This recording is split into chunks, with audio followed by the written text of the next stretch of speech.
Okay, hi. My name's Graham. And my name's Annette, and we're from Oztantra. And we decided to get together tonight just to share some questions from right at the coalface of relationship.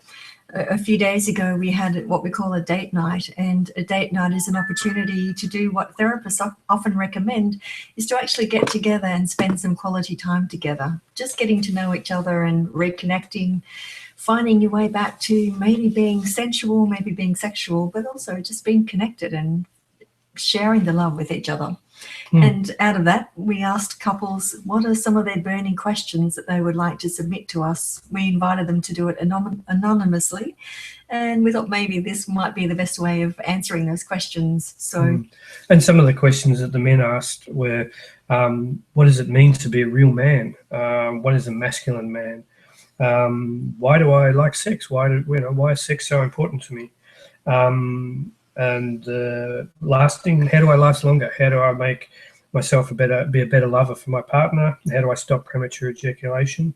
And also too, how to approach for more intimacy. How do I approach my partner if I want sex? What's the best way of doing that? So we'll just go through these and take it from there. Take it from there. So okay, well, Graham. So the one that was a fair bit of discussion was, what does it mean to be a real man? What's a masculine man? And probably the easiest way to say that is that you're the only one that can determine that. And it's any man who's in connection with himself, who can actually is comfortable in his skin, can feel himself, his masculinity. And it's really hard to explain, but any man that can actually feel it and is comfortable with it, he's in connection with himself.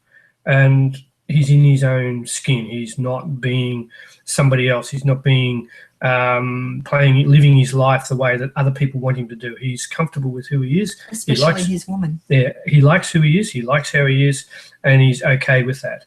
And any man that's in that place, is actually quite healthy. So that's what it means. And in that too, everybody looks so different. So it's not one size fits all. It's every man is individual, every man is different, but every man who's in himself and connected with that and can actually feel himself and be comfortable to just sit and be on his own with that is pretty close to what that's about. A masculine man can look a lot of different ways, and there's the stereotypes that are out there as well, and there's a little bit of truth in that. But basically, a masculine man is somebody who's comfortable being a man, and everybody's different, and it looks so different for each person. But basically, it comes down to that. And the other question that was quite common too is, why do I like sex? Why is sex so important for me, as a man? And when you think about it in a relationship dynamic, a man brings heart into a relationship, and a woman brings sex. So it's logical that a man wants what his partner's got, and he wants sex. He wants sexual connection with his partner. And it's hugely important for men because that's how they feel their heart, is through that sexual connection with their partner in relationship. And if the man wants sex, hugely important, because what he wants is connection. His language may be fairly basic, fairly caveman, saying, I want sex. But the reality is, I want intimacy. I want connection. I want to feel loving intimacy with my partner. And in lovemaking is the most powerful place to actually feel that. So if you feel your desire for sex and you're in a relationship, and that's perfectly normal, it's perfectly natural, and there's nothing wrong with it. But try to go a little bit deeper and see what's underneath that urge. And for most people, it is, I want connection. I don't want to just fuck. I really want to make love. I want to make intimate, connected love. And it's that simple. So if your man is continually pestering you for sex, go a little bit deeper and see what's underneath that. The other one that was there was the questions around lasting longer and how do you stop premature ejaculation. For a man who wants intimacy and more connection in his relationship, means his heart's close to the surface, and premature ejaculation is his heart is close to the surface. And ejaculation energy is pure heart energy. So if you're very trigger sensitive, it means you've got a lot of heart energy there, and it's your body's way of protecting you and staying safe. So to stop it or manage it is not so much about pulling back from intimacy, it's back actually going into intimacy. And in that place is just work on a scale of 1 to 10, 1 being start, 10 being the point of no return. Is in your lovemaking is when you get to a point where you can stop, is to stop there. And when you stop is to just take some deep breaths, really deep breaths, and just imagine you're breathing right up through your feet to your heart, and then back down again through your sex center and back down again. And do that 3 or 4 times. And what that does is it just is stop, and the breathing, and that breathing like that and focusing on where the breath and going, your energy is going, is it takes the intensity away from your sex center. It takes that edge, that really intense edge, it takes it away. And where it goes is you don't lose it. What happens is it's like your bank account. You put it into your body. And that's the beginning of learning how to have a full body orgasm. So it's as simple as just go to a point where you can stop comfortably. And in the beginning, it might be fairly quick and fairly regular that you do that.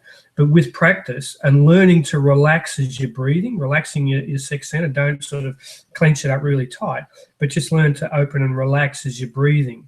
And that takes the energy away from your sex center through your body, and you don't lose it. Because if you're very trigger sensitive, what most likely is happening is that your ejaculation, your coming, is your pleasure center, is your pleasure. That's not orgasmic. Orgasm and ejaculation for men are 2 separate functions. Because they happen at the same time, most men think that they're the same thing, and they're not. And by slowing it down and taking those deep breaths, it takes the energy away from your ejaculation into your orgasmic pleasure, so that when you do come, it's so much more intense. And it's seriously, it's that simple. And there's a little bit more to it than that, but that's a great place to start. And try it and see if it works for you. It's a great place to start. And if you're on the other end of the scale where you're numb, where you can go for a long time and not feel anything, it's the same thing, but just the opposite. So for you to sort of, if you're numb, is to actually build up to the point of where you can actually start to feel your ejaculation energy. And it's that ejaculation energy that you actually focus on and bring into your lovemaking, and consciously choose to bring it in. And if you can bring your ejaculation energy, whether you're trigger sensitive or numb, bringing that in and playing with that point of no return, it's called surfing the edge. And when you're surfing the edge, that's where you build up your orgasmic energy, your all your intensity and whatever there, and it takes it away from ejaculation into orgasm. And when you do come, your ejaculation is still there, and it still feels the same and pleasurable and all that, but you've got a lot more orgasmic energy there, and it'll really make you blow your socks off. So it's a win-win situation, and it's not about doing something totally different. It's just about coming back from the edge and just surfing the edge for a while and play with that. And the last question is how to approach your woman for more intimacy. How do you approach her? What's the correct way of doing that? And the correct way is simply being in yourself and connecting. Like if you're in your body and feeling your heart, and not projecting out onto your partner, but going back into yourself and projecting. I understand it's a little bit woo-woo, but it actually really works, because if you can feel your heart, your inside, if you can feel your body, and you're in that and you're sitting with that, so can your partner. And if you move towards your partner from that place, she'll respond. Whereas if you're not feeling, your heart's closed and you're not feeling anything and whatever, and you say, hey, I want sex, it's pretty obvious what you're going to get told. It's not going to be polite. But if you approach it from being in your body, connected, and feeling your heart, and being connected with that, and being in your body, like what we talked about at the beginning, being a masculine man, if you're in that place, when you do that, your partner will respond. Now, it mightn't be having sex, but it will be in sexual space, and it will be intimate. And that's what a woman wants, because what she wants from you is to feel your heart. And that's what man brings into relationship. Man brings heart, woman brings sex. And it's through those parts that man goes into sex and woman goes into heart. And if you bring your heart in and open with your partner, she'll respond through her sexuality. Whereas if you go straight to her from your sexuality, she's not interested. She'd probably go, hey, yuck. Whereas if you're in your body, in your heart, and connected with that, and bring that into your relationship, she will respond from her place of intimacy, sexuality, and her heart connection feeling yours. So, you know, it's actually quite a simple little step to take, but it does take a little bit of practice, and don't be afraid to muck it up. So that's pretty much the questions that came out of the list that I had. Okay, so the list that I had, one of the questions that came up a couple of times was, how do I relax, and what's the main thing that stops people from relaxing? And I guess what I would say the main thing that stops people from relaxing is actually being in our heads, doing a lot of thinking, because the way that we live these days, we're really encouraged to think and plan and to do stuff, really is where we're at. And when it comes to relaxing is really about doing nothing. It's the opposite. And so what's the main way to actually relax? It's really to breathe. Breathing is the number one way of relaxing, and it's also the number one way of turning your mind off, because when you take some deep, slow breaths and you actually use your mind to scan through your body and just notice your breathing, notice what you're feeling in your body, and just stay with that. Just if any thoughts come in, that's okay, don't make that wrong, but just keep coming back to your breath and keep scanning and noticing what you're feeling, and just allow that to be there. So that's a really simple but very powerful way of doing the number one thing that is the premise to great relationship and to great sex, is actually being able to get present. And there's a couple of questions here about how to actually get more present and available for lovemaking, and that's really the main way, is to actually get relaxed, get into your body, and come into the present moment. So just letting go of everything else that's been happening during your day, taking a moment to stop. And it doesn't take too long if you actually, the more you practice, the easier it becomes. And being willing to be with whatever you find there. Sometimes you might find that when you stop, there's exhaustion and tiredness there, and just make that okay. Sometimes there might be sadness, or there might be frustration there when you stop. Make that okay, and just breathe into it. And most likely what you find is when you bring acceptance to that part of you, then it will shift into something else. And so that's really the most important way of getting present in yourself and relaxing, is breathing, getting connected with your body. And so one of the other things, questions that I had is, how can I fall in love with my husband over and over again? Great question. So my first answer is, well, it sounds like you have already fallen in love with your husband. So, and what we found in our couples work is that the love is pretty much always there. What happens is that other stuff gets in the way, gets over the top of it. And so the first thing to do in wanting to keep falling in love with your husband is to believe that that love is still there, and to ask yourself, trust that it's still there. That's right. And to focus on the things that your husband does that really work for you, because often in long-term relationship we can start focusing on the things that don't work so much, and what we focus on expands. So just checking out and being appreciative of the things that you do love about him will help to keep that in your awareness. And also checking in yourself is, what is it that is in you that maybe you're putting walls up to receiving his love, to feeling that connection with him. And that's something that we can also do when we have little hurts that come along the way. If we don't express those and release those, and they can start to build up walls, and we can start to be resistant to being vulnerable and to being open with our partner. So just asking yourself, what's really going on here that I'm not feeling that love? What's the wall that's actually happening in me, instead of only focusing on what your husband hasn't been doing right, is what is it in you that you're holding on to that may be just getting in the way of that love. Because mostly you'll find that if you can identify that and express it, share it, let it go, the love will just re-arise within you. It's kind of like falling in love with falling in love, because that love always exists inside of us. We just have to identify and let go of what's in the way between us and that love. Okay, so what else have we got here? How to bring in a deeper spiritual and emotional connection in sex. And that's a really beautiful question. And again, the first thing to do about that is to, why are you smiling, Graham? The first thing to do with that is to actually set an intention that that's what you would like to do, and work out for yourself, what does that mean for you?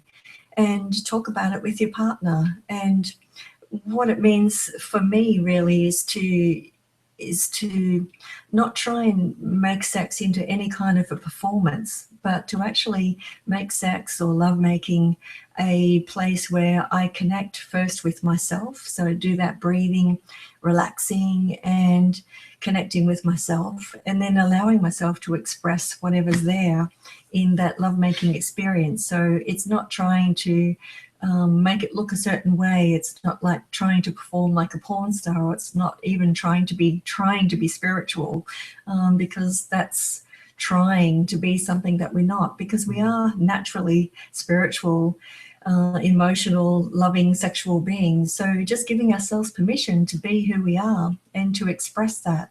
And when I'm connected with myself and I go into lovemaking space, I just give myself permission to express whatever's there without shame, because that's one of the big things that separates us from our spiritual selves, is that we believe we're wrong somehow, or that sex is wrong somehow.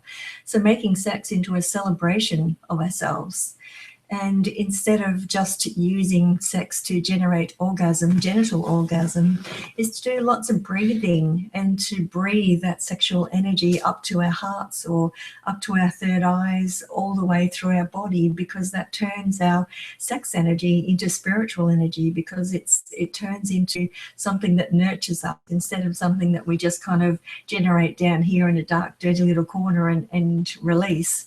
We're happy, we're willing to be sexual all the way through us. We're happy to connect sex to our heart as well. And if you're with someone that you've talked to and they're not really into this way of being, it doesn't mean that you need to give it up, but embrace it in yourself, and you will start to feel so yummy that they'll be attracted to that part of you. If it's feeling really good for you, you'll be wanting to be sexual more often. You'll be wanting to be there longer. You'll be enjoying that. And sometimes, you might be really soft and loving and gentle, and sometimes you might want to be really raunchy and hot and, come from wanting to make love from that place, and not trying to fit yourself into any so-called spiritual or tantric way. It doesn't look only one way. It looks like you giving yourself permission to be freely loving, freely sexual, and breathe your energy up through your whole body, making it a whole body experience. And that's one way of making your lovemaking more spiritual, is to be free of shame, open, loving, and fun. Okay, so what else have we got here? One of the questions is developing techniques of self-love. And one of those ways of practicing self-love is doing what I was just talking about in your lovemaking, and also bringing that into self-pleasuring, because in a self-loving way of being, we're not only relying on a partner to make love with, we can also make love with ourselves, and not making masturbation this quick little act that we need to get over in scratching our itch, but making it into a practice where we want to spend time with ourselves. We want to love ourselves, touching our whole bodies, not just our genitals, and really being present in the moment of that experience and really enjoying it fully is another way of loving ourselves and accessing our sexual energy, that power that lives between our legs. That's also a way of self-loving. And there's a lot of different things that we can do in self-loving practice, but probably one of the main things that I would say here is to be authentic, is to actually take a risk and say what's true for you, rather than avoiding saying what you want to say because either you're not sure of your partner's reaction or you don't want to hurt them. It's not about being honest to the point of hurting somebody, but it's about saying what's true for you. And in that, you're actually really loving yourself because you're not hiding yourself. You're believing that you have a right to say what it is happening for you. You have a right to speak up, and you're not suppressing who you are. So I think those two practices would be the number one practices that I would say that are about self-love. The other one I would also bring in is spending a few minutes every day of just being with yourself. And by that I mean meditating, and you doing a practice that we call centering, which is pretty much what I was saying before. It's about closing your eyes, breathing deeply into your body, scanning your body, noticing what's there, and being present with that. And you can place your hand over your heart. That can help you to bring presence into your body, into your heart, bring things into your mind that you are grateful for, that you love in your life, and just spend a few moments practicing love, because it's there all the time. We just don't often spend time getting connected with it. So that should be... And there's probably just one more that was a little connected with that. And as women, why do we get so frustrated when our partner isn't perfect? Well, got news for you. There aren't any partners out there that are perfect. And I guess the short answer to that is really practicing those practices of self-love, because the more I practice my practices of self-love, the less I need my partner to be perfect. The more I'm compassionate with my own imperfections, the more I can be compassionate with Graham's. And and it's just about remembering to be human. And if there are imperfections in your partner that mean you're not getting your needs met, what are the different ways that you can attend to getting your own needs met? And if that becomes too intrusive and there are things that really need to be sorted out, then don't put up with that. Actually get in touch with someone like Graham and I, who can really help you sort out those parts in your relationship that aren't working for you. So it's not about putting up with... Don't do it the hard way. No, that's right. Definitely don't do it the hard way. So thank you. And yeah, that pretty much answers That's all from the cold face of relationship. No worries. Thank you. Okay, good night. Bye.